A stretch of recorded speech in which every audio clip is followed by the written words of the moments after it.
Kita awali dari Bulughul Maram, hadis yang oleh sebagian para ulama hampir keseluruhan. Jadi begini, yang hendak dijelaskan dari fikih, pertama itu solat, Pak. Karena yang perintah berulang-ulang di dalam solat, itu perintah solat. Wa aqimus sholah wa atuz zakah. Solat itu berkali-kali diperintahkan oleh Allah.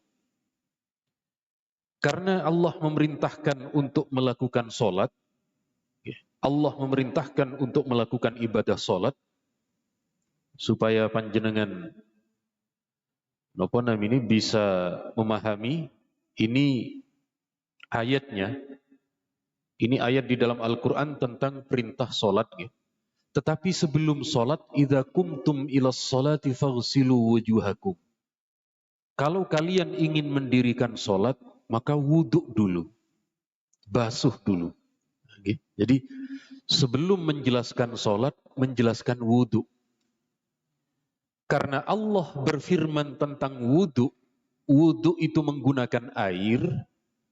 Karena wudhu menggunakan air, maka yang dibahas oleh para ulama terlebih dahulu airnya. Jadi diambil ujung pangkalnya ini dari mana? Dari air. Dari air ini dulu nanti dibahas, setelah tuntas tentang air, kemudian tentang wudhu, apa saja yang membatalkan wudhu, najis dan lain sebagainya, baru sholat. Jadi diambil yang paling mendasar terlebih dahulu. Ketika menjelaskan tentang air ini, Nabi dalam hadis riwayat Imam Al-Arba'ah itu maksudnya adalah Abu Dawud, At-Tirmidzi, An-Nasai, dan juga Ibnu Majah. Beliau dari sahabat Abu Hurairah ketika Nabi menjelaskan tentang air laut, Nabi bersabda, huwa at-tahuru ma'uh al-hillu maitatuh. Air laut itu airnya suci. Meskipun dia masuk dari berbagai arah, dari berbagai penjuru sungai, lalu masuk ke dalam air laut, karena berisi jutaan kubik air, suci. Air laut itu suci. Al-hillu maitatuh. Air laut itu bangkainya halal. Sekali lagi, bangkainya halal. Hadis ini, Pak. Jadi begini, Pak. Ilmu di dalam Islam itu antara satu ilmu dengan ilmu lain itu saling terikat, saling menjelaskan antara satu dengan yang lain. Kenapa Nabi kok bersabda bahwa hewan laut ini, bangkai ikannya itu adalah halal? Hadis ini menjadi taksis, kalau dalam istilah ilmu usul fikih itu, menjadi penjelas dari ayat ini. Di dalam ayat ini Allah berfirman, innama harrama alaikumul maitah. Allah mengharamkan bangkai. Ini ada di dalam beberapa surat, seingat saya diulang 4 kali oleh Allah di dalam ayat Al-Quran. Ketika Allah mengharamkan bangkai, apa yang dimaksud dengan bangkai? Bangkai itu adalah hewan yang mati tanpa disembelih. Mati tertabrak, mati diterkam hewan lain, mati karena sakit, atau mati yang tidak dikarenakan disembelih, maka hewan ini disebut bangkai. Sekali lagi, hewan ini disebut dengan hewan bangkai. Lalu bagaimana kriteria hewan itu sah untuk kemudian dimakan sehingga tidak disebut bangkai?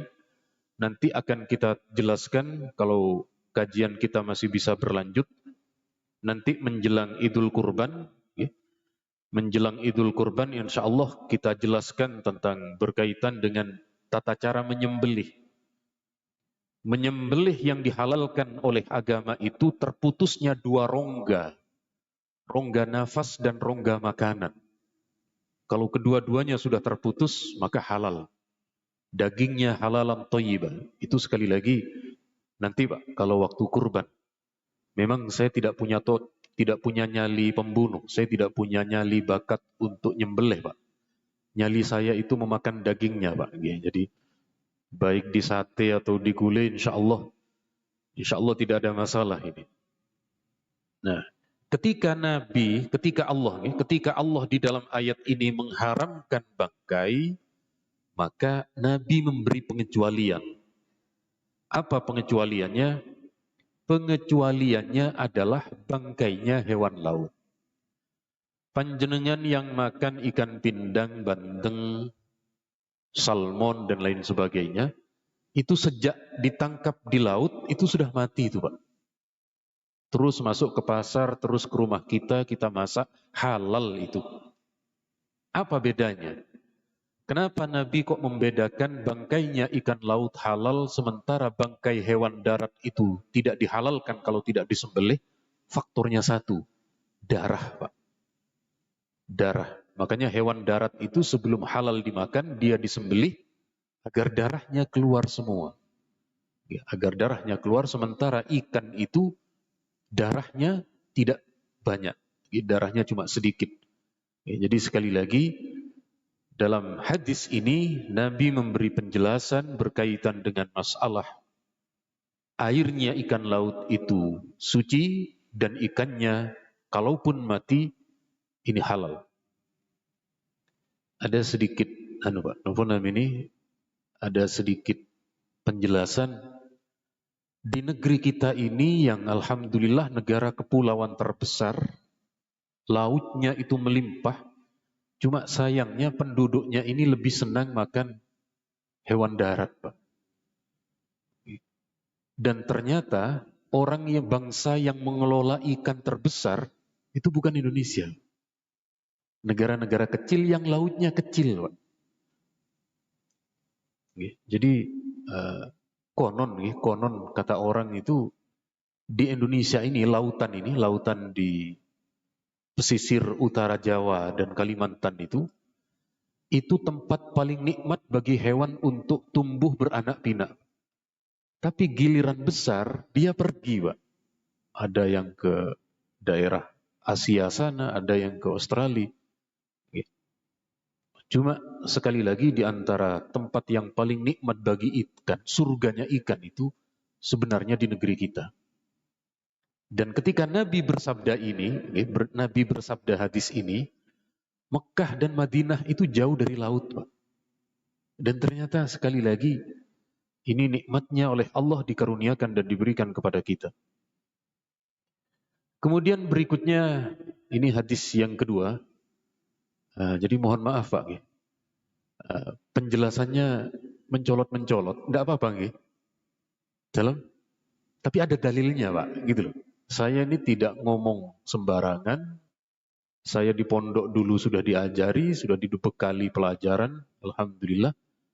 Cuma saya menuliskan, ilmu itu dituliskan dalam bentuk PowerPoint, sehingga apa yang bisa saya sampaikan insya Allah tidak keluar dari dalil. Tidak keluar dari dalil. Berikutnya adalah tentang air bersuci, bagaimana status air yang masuk kategori air suci. Nanti itu Pak, kriteria air itu ada 3. Ada air suci sekaligus bisa untuk bersuci. Ada air suci tidak bisa digunakan untuk bersuci. Wedang kopi itu suci Pak, tapi dibuat berwuduk tidak bisa Pak. Belepotan nanti wajahnya. Teh itu suci, tapi jangan dibuat untuk mandi besar, eman-eman, kecuali untuk diminum. Ada air najis. Nanti kita jelaskan satu persatu. Nabi memberi penjelasan innal ma' tahur la yunajjisuhu syai'. Air itu adalah sifatnya suci, tidak akan terkena najis kalau airnya itu volumenya banyak. Air itu kapasitasnya besar jumlahnya. Berapa? Nanti ada keterangannya. Dalam hadis yang lain, innal ma' la yunajjisuhu syai' illa ma ghalaba ala rihihi wa ta'mihi wa launi. Air itu suci selama 3 sifat air tidak berubah. Tanda-tanda najis itu terletak pada 3, Pak. Baunya najis, warnanya najis, dan rasanya najis. Dalam hadis yang diriwayatkan oleh Imam Al-Baihaqi bahwa air itu suci selama tidak kejatuhan najis.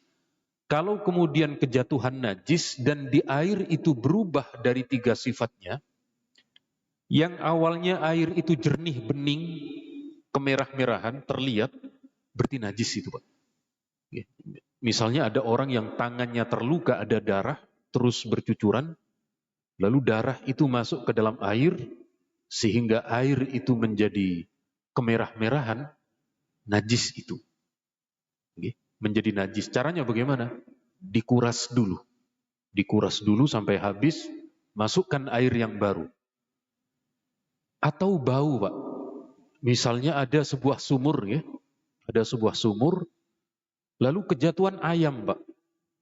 Kejatuhan ayam, mati ayamnya di dalam, ayam ini bangkai maka menjadi najis. Lalu ayamnya diambil. Ayamnya diambil, airnya ketika dimasukkan ke dalam ke kamar mandi kita melalui nopo niku namine, Pak. Pompa, ya. Melalui pompa air. Setelah dicium loh, ini kok baunya kok bau bangkai. Berarti najis itu, Pak. Air yang ada di dalam sumur yang dimasukkan ke dalam bak mandi kita najis. Kenapa? Sumbernya najis, terkontaminasi najis bangkai tadi. Caranya bagaimana? Caranya ditunggu sampai bau itu hilang. Biasanya kalau sumur itu besar, sumur itu banyak volume airnya, itu biasanya beberapa hari dengan sendirinya kemudian menjadi hilang. Atau kalau di lingkungan saya dulu, di lingkungan saya di daerah mertua, di tempat Kapas Baru sana, Pak, itu air sumur itu kadang banger, ya. Kadang baunya itu tidak enak, lalu diberi tawas. Ya. Diberi tawas, lalu kemudian hilang baunya itu.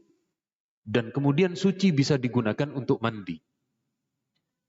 Kalau yang mencampuri bau itu bau bukan karena najis, tidak ada masalah. Misalnya air PDAM kita bau kaporit, itu suci, Pak. Tidak ada masalah itu.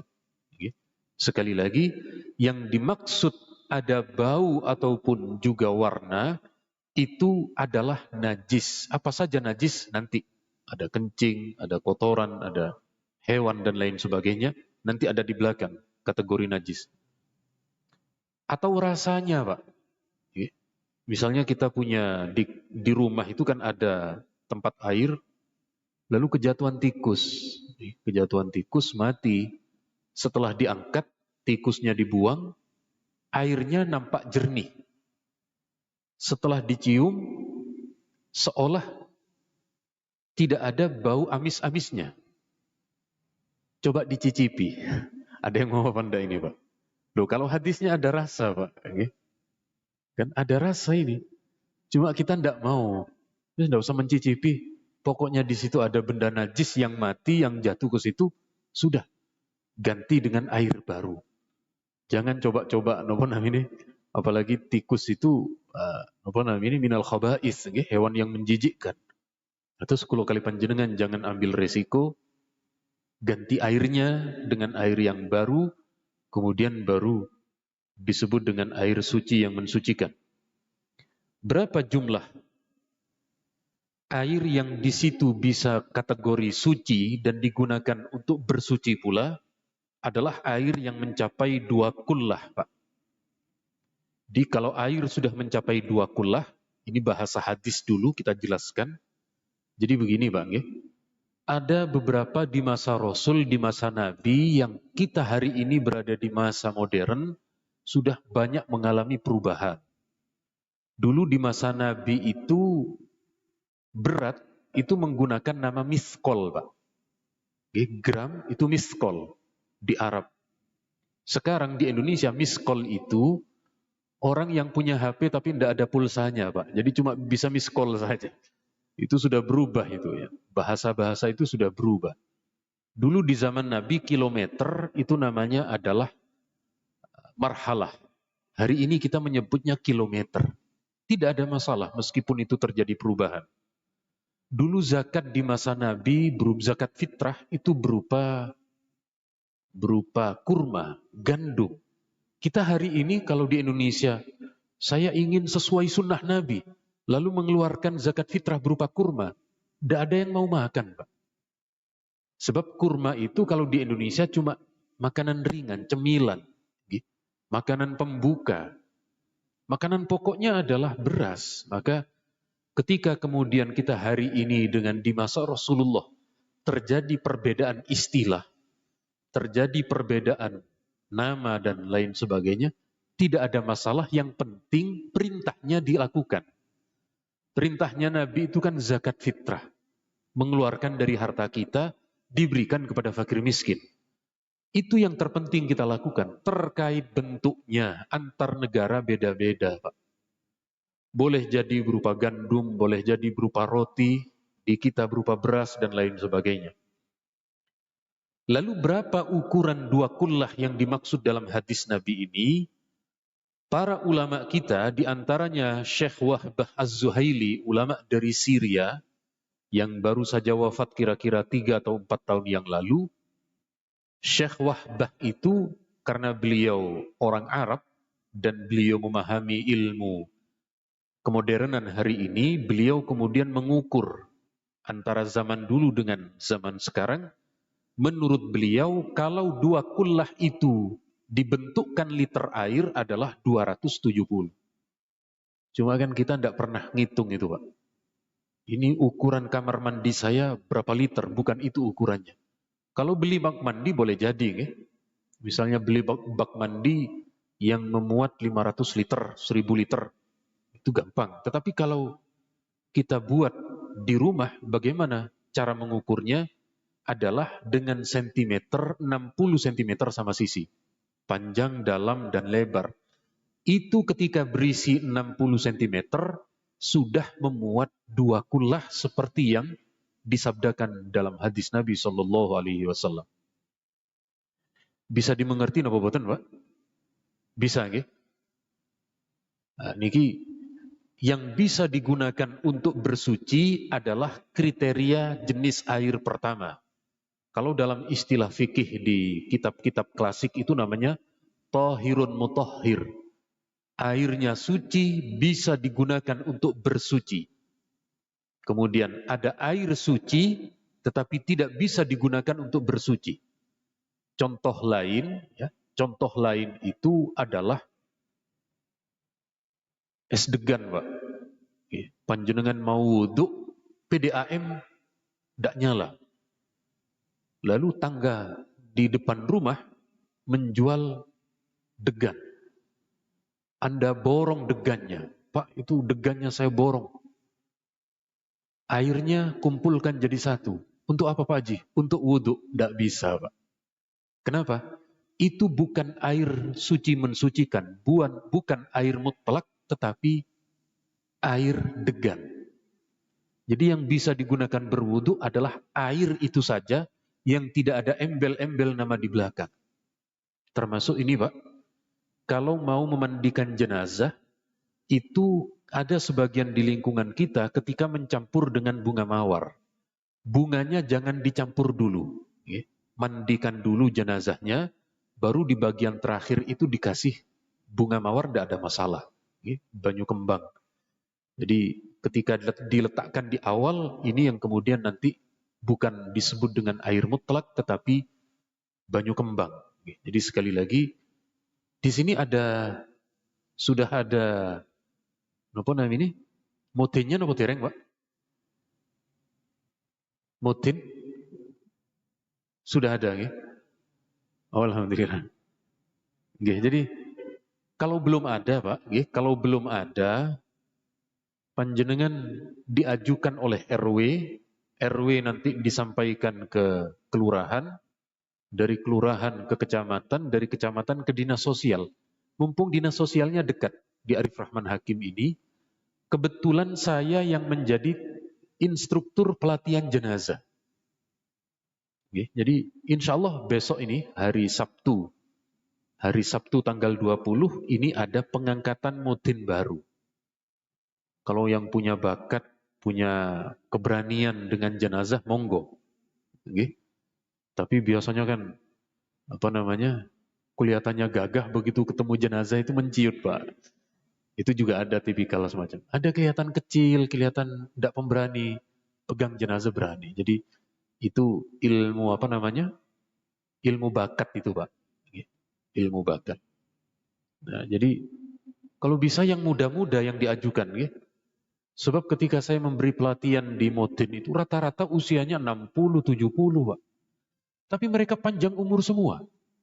Kenapa Pak Modin itu rata-rata panjang umur? Karena dia diperlukan banyak orang, Pak.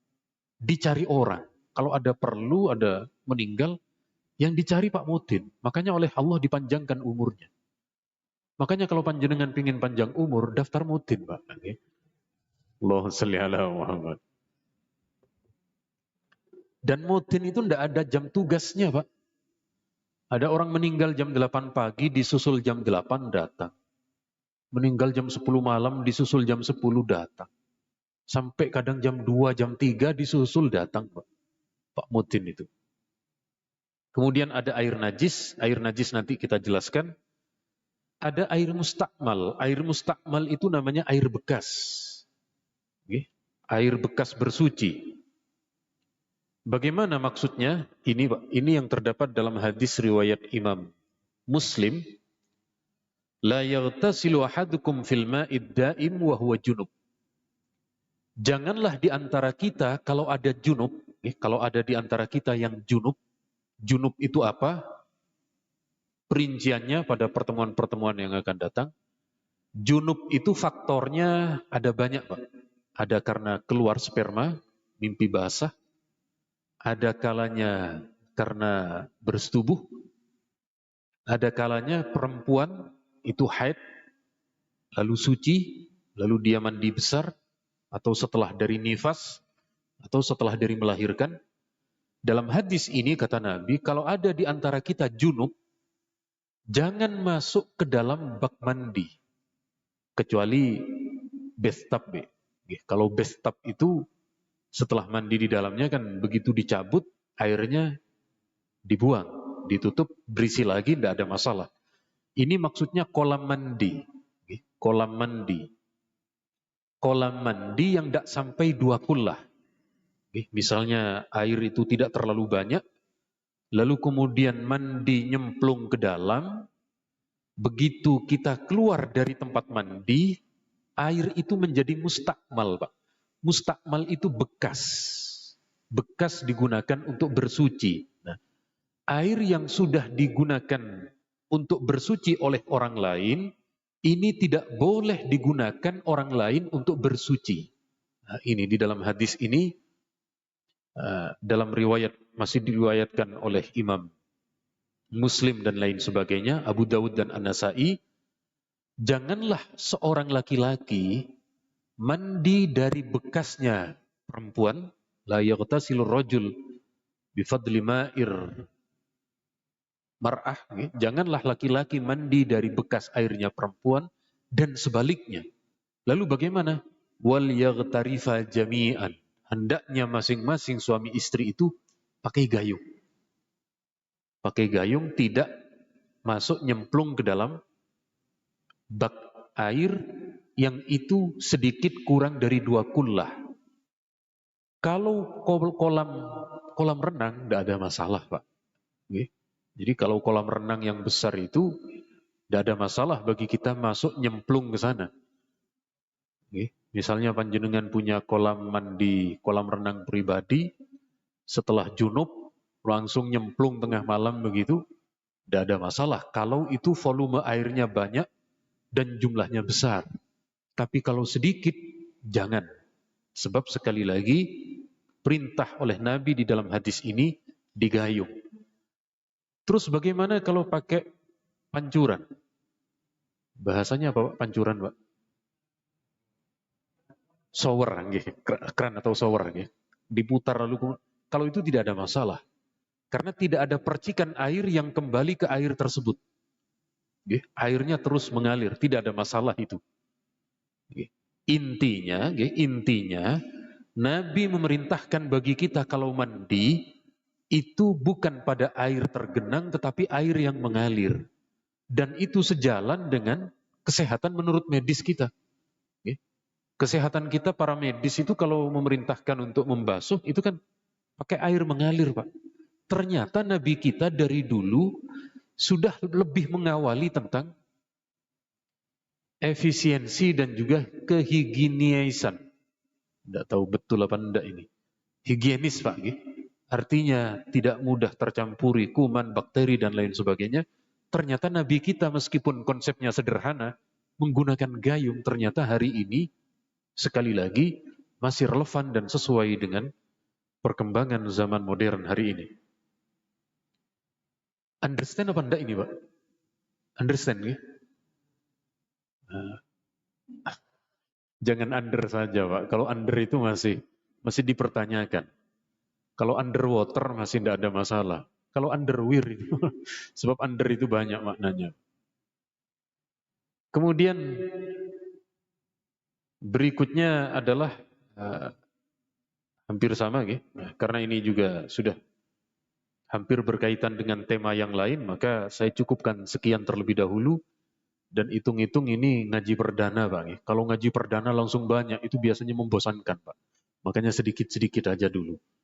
Silahkan kalau ada pertanyaan, baik seputar masalah ini ataupun yang lain. Monggo, Pak. Waalaikumsalam. Ustadz, tadi terakhir disinggung najis mughaladah ya. Setahu saya anjing itu, air liur anjing itu termasuk najis mughaladah ya. Nah, saya pernah baca hadis itu bahwa Hasan Husain itu pernah main anjing kalau nggak salah waktu masih kecil dan dibiarkan sama Rasulullah. Itu gimana Ustaz? Hubungannya dengan apakah anjing itu masuk benar hadis mughaladah atau gimana Ustaz? Monggo. Assalamualaikum warahmatullahi wabarakatuh. Waalaikumsalam. Pertama, najis tentang anjing, najis tentang najis mughalladah. Dalam hadis riwayat Imam Muslim ini, memang Nabi menyebut kalau ada najisnya anjing itu boleh jadi air liurnya, kencingnya, dan lain sebagainya. Dibasuh sebanyak 7 kali. Dibasuh sebanyak 7 kali.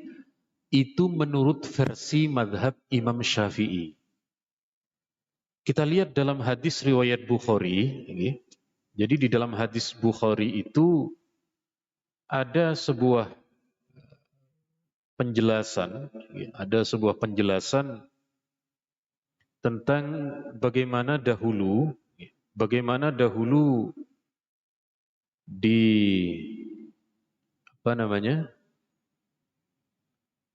sebentar ada. Jadi di Masjid Nabawi itu di zaman sahabat dahulu ini sering dijumpai ada anjing yang berlalu lalang di situ, Pak. Anjing yang lewat di masjidnya Nabi. Nah ini, jadi ini hadisnya, ya. Jadi ini hadis Sahih Bukhari, Pak. Kok tahu Sahih Bukhari ini? Ini Sahih Bukhari, ini aplikasi offline ini, bukan online, Pak. Oh itu pakai Google? Enggak, Pak. Oh ini, datanya wifi-nya mati ini, Pak. Jadi sekali lagi, ini menjelaskan tentang su'ril kilab atau wa mamarriha fil masjid. Jadi dulu di zaman Nabi, di masjidnya Rasulullah itu, pernah ada anjing yang berlalu lalang di masjid. Kemudian oleh para sahabat ternyata tidak disucikan, tidak dibersihkan. Tidak dibersihkan, dan ternyata dari hadisnya, ini hadisnya. Ini hadisnya bersumber dari Hamzah bin Abdullah. Kanatil kilab tabul wa tukbir wa tuqbil wa tudbir fil masjid fi zamani Rasulillah. Dulu di masa kami bersama dengan Rasulullah ada hewan anjing. Hewan anjing itu berlalu lalang masuk ke masjidnya Nabi. Falam yakunu yarushuna say'an. Mereka para sahabat ini tidak membersihkan, tidak mensucikan. Artinya tidak disirami. Artinya apa? Najisnya anjing dalam kategori mughalladhah itu ulama beda pendapat. Mazhab Syafi'i mengatakan mughalladhah. Mazhab Imam Malik mengatakan itu najis seperti najisnya hewan biasa. Kalau dia kencing di masjid, ya disiram seperti najis pada umumnya. Sekali lagi, ini khilafiyah.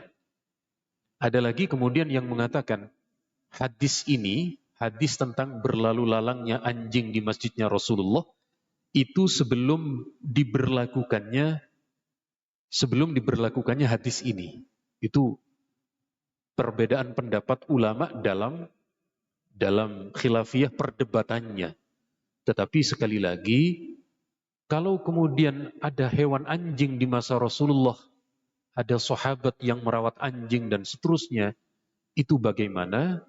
Berarti boleh jadi menurut pendapat mazhab Imam Malik. Menurut pendapat mazhab Imam Malik, tetapi kalau kita hari ini sampai membasuh 7 kali, itu mengikuti mazhab Imam Asy-Syafi'i. Itu enaknya perbedaan ulama, Pak. Jadi misalnya bagi kita boleh jadi tidak ada interaksi dengan hewan anjing. Tapi kalau ada polisi yang bertugas brimob nangani hewan anjing tiap hari, tinggal mengikuti pendapat mazhabnya Imam Malik. Kan enak, kita kan mengatakan ini najis besar karena kita tidak ada interaksi. Sementara bagi mereka yang terus-menerus berinteraksi, misalnya saudara kita muslim menjadi pembantu di rumah non-muslim. Dan itu disuruh memandikan anjingnya, disuruh begini. Dia tidak bisa melepas dari pekerjaan. Boleh ikut pendapatnya Imam Malik. Hadisnya juga sama-sama sahih, tidak ada masalah. Jadi sekali lagi, inilah yang kemudian kita nilai sebagai nikmat dari Allah ketika ada perbedaan dari ulama. Kita bisa mengikuti pendapat ulama itu dalam kondisi tertentu, dalam kondisi darurat, kita mengikuti pendapat yang lebih ringan. Kalau dalam kondisi semacam ini, monggo kita mengikuti pendapatnya Imam Syafi'i dan lain sebagainya. Matur nuwun, matur nuwun. Monggo berikutnya. Nggih.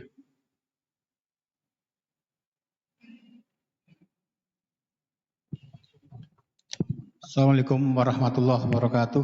Waalaikumsalam. Berkaitan dengan air yang 2 bak tadi.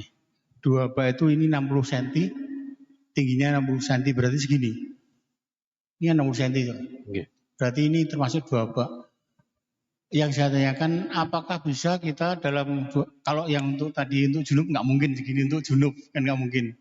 Jadi kalau untuk ambil air wudhu ini dalam 60 cm persegi ini, kalau kita ambil wudhu, airnya tidak terbuang, kita kopok artinya.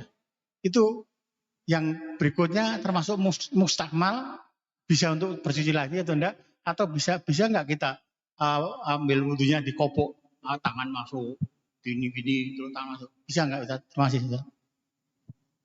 Matur nuwun. Bagaimana terkait dengan air yang tadi 2 kullah itu? Jadi begini, ini terkait dengan namanya air bekas basuhan, itu namanya air mustakmal. Air mustakmal yang paling bagus konsep di perkotaan ini. Jadi sekali wudhu itu airnya dibuang. Meskipun nanti di PDAM diolah lagi, masuk lagi. Yang penting kan kita tidak lihat prosesnya itu. Yang kita tahu kan airnya suci mensucikan. Kalau di masjid kampung, karena di masjid kampung itu persediaan air itu menipis, maka ada bak. Kalau masjidnya itu mampu, baknya besar, Pak.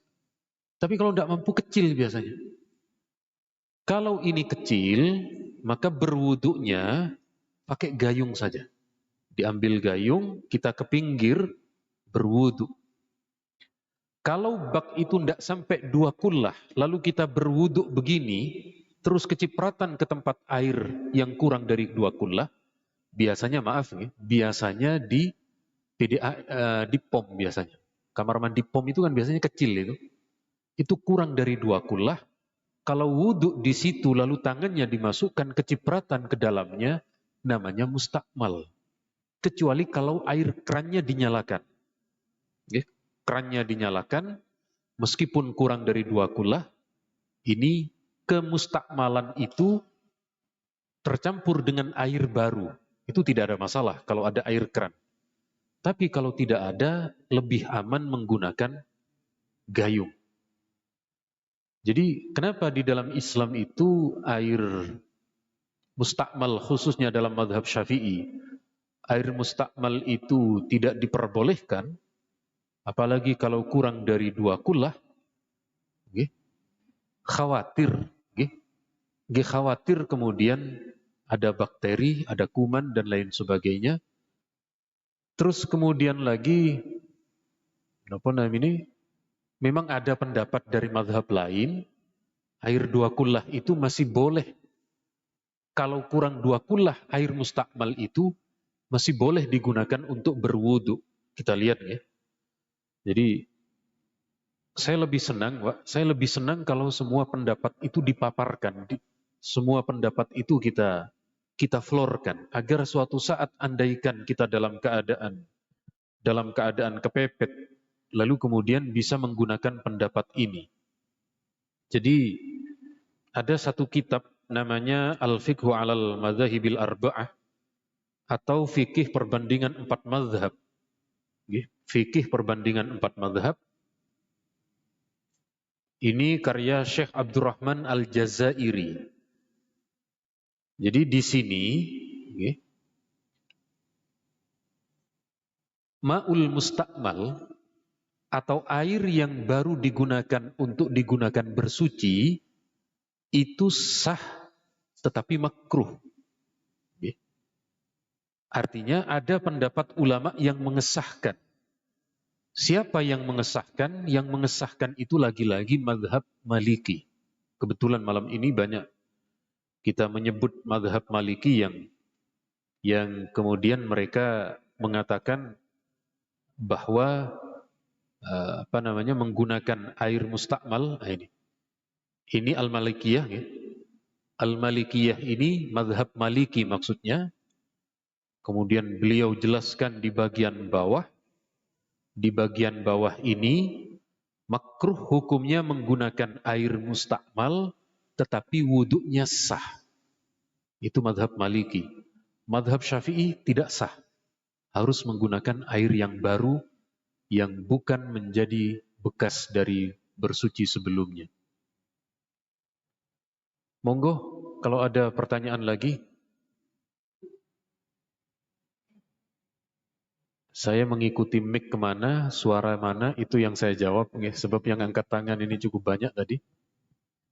Assalamualaikum warahmatullahi wabarakatuh. Waalaikumsalam. Yang saya mau tanyakan itu Ustaz, untuk orang yang sakit stroke itu Mas, itu cara berwudunya bagaimana? Matur nuwun. Bagaimana dengan orang yang sakit misalnya stroke? Ini sebenarnya ada sendiri PowerPoint yang saya buat untuk untuk tata cara sholatnya orang yang sakit. Cuma karena ditanya hari ini ya saya jawab. Khawatir panjenengan beranggapan, oh ini ustadznya tidak belajar ini, kok tidak tahu. Jadi ada tata cara tersendiri bagi orang yang tidak mampu melakukan ibadah. Pertama, kalau tidak mampu berdiri kan dengan cara duduk. Di beberapa masjid itu juga sudah banyak tempat duduk untuk sholat. Apalagi di Mekah, panjenengan banyak menemukan itu. Kalau tidak mampu maka dengan cara berbaring ke utara menghadap ke kiblat. Itu kalau keranjangnya masih bisa diatur. Kok keranjang? Ranjangnya ya. Mohon maaf. Kalau sudah tidak bisa sama sekali karena stroke, maka wuduknya bisa dibantu oleh anaknya. Jangan istrinya, Pak. Kalau istrinya itu menurut mazhab Syafi'i batal itu. Sambil mewudui langsung batal itu. Jadi anaknya. Atau kalau memang tidak ada sama sekali kecuali istri, boleh mengikuti pendapat yang mengatakan suami istri tidak batal. Nanti ada sendiri pembahasannya. Jadi diwudui. Jadi orangnya ini kalau masih bisa duduk, ya posisi duduk wuduknya, ya diwudukkan. Kemudian tangannya juga, setelah itu kemudian sholat, kalau dia mampu dengan cara duduk, silahkan dengan duduk. Kalau tidak mampu dengan cara terlentang, silahkan terlentang. Kalau dalam keadaan terlentang begini, ukuran menghadap kiblat itu kakinya. Berarti melumah atau berbaring ke timur. Jadi kepalanya di timur, jadi beda-beda, Pak. Kalau kita sholat saat berdiri, yang menghadap ke kiblat itu kan dada kita. Ketika kita berbaring, yang dihadapkan juga dada kita. Tetapi ketika tidak mampu, maka ketika dalam keadaan seperti ini, yang dihadapkan itu kakinya, yang menghadap ke kiblat. Karena sudah adzan Isya, Pak, dan juga mohon maaf, kalau ada pertanyaan, disimpan ke bulan berikutnya saja. Sebab mohon maaf, 7:30 saya harus ada ngaji online, Pak, tentang masalah vaksin. Saya cukupkan sekian, semoga panjenengan oleh Allah dikaruniakan sehat walafiat, panjang umur, dan juga diberi kesehatan yang